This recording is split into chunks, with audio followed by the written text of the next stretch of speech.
Welcome back YouTube, this is Edoardo Marino with another lens review video of one of the most important focal lens to have in your bag whether you are a photographer or a filmmaker. This is my wide angle lens, the NIKKOR 20mm 1.8 ED. Starting off with the angle view of 94 degrees on a full frame sensor puts this lens of what I define to be the sweet spot right in between of an ultra wide and a wide angle lens, which has the advantage of introducing as little distortion as possible while giving you the perfect field of view for any landscape and architecture work. This lens features 13 elements in 11 groups, 2 being a spherical and 2 extra low dispersion, along with nano crystal coating, great for reducing flare and chromatic aberration. With its widest aperture of f1.8 that includes 7 diaphragm blades, this lens is great for low light, and when closed all the way down to f16, that's when this lens really shines by reproducing amazing sharp images with amazing starbursts. It also has a minimum distance focus of 20 centimeters, which is great when needed to be closer to your subject while capturing as much of the environment as possible. Unlike one of the similar competitors like the Sigma 20mm 1.4 Art Series lineup, the NIKKOR includes a 77mm filter threads, which is great for add-ons like my Hoya polarizer or any other ND filters to help you achieve long exposure shots, which makes it easy without relying on investing in third-party adapters.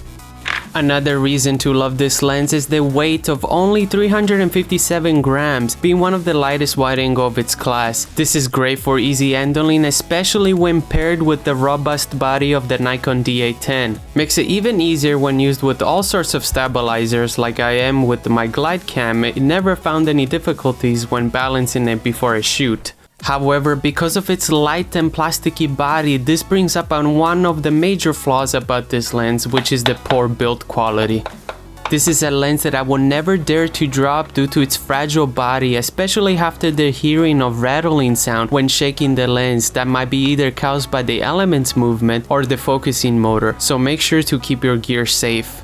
Speaking of autofocus, this lens uses rear focusing system working with the silent wave motor, which is quiet and fairly quick, probably due to its short travel distance. However, I decided to put it up against my Tamron 35mm of the new SP lineup's lens against its ultrasonic silent drive motor, and even with its longer distance travel, the Tamron was able to keep up with the NIKKOR by only being a split of a second behind and locking infinity focus consistently, while the NIKKOR seemed to have had a few hiccups during my test.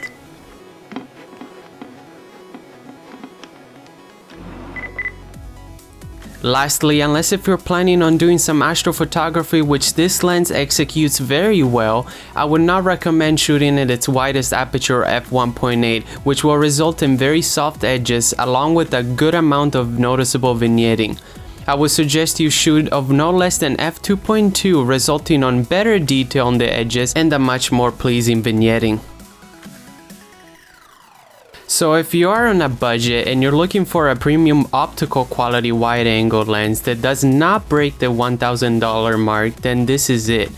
Since the first day I bought this lens, there has not been a day on occasion of a shoot without the use of this glass. It truly comes in handy in many different environments, whether it is for photo or for video. I also believe that this prime lens will help you improve your composition skills by being more productive on moving your feet and finding the perfect angle that you're looking for. Once again, this is Edoardo Marino. If you found this video helpful, please give me a thumbs up as well as subscribe for future content that aims towards inspiring filmmakers and photographers just like me. Thank you very much, and I'll catch you in the next one.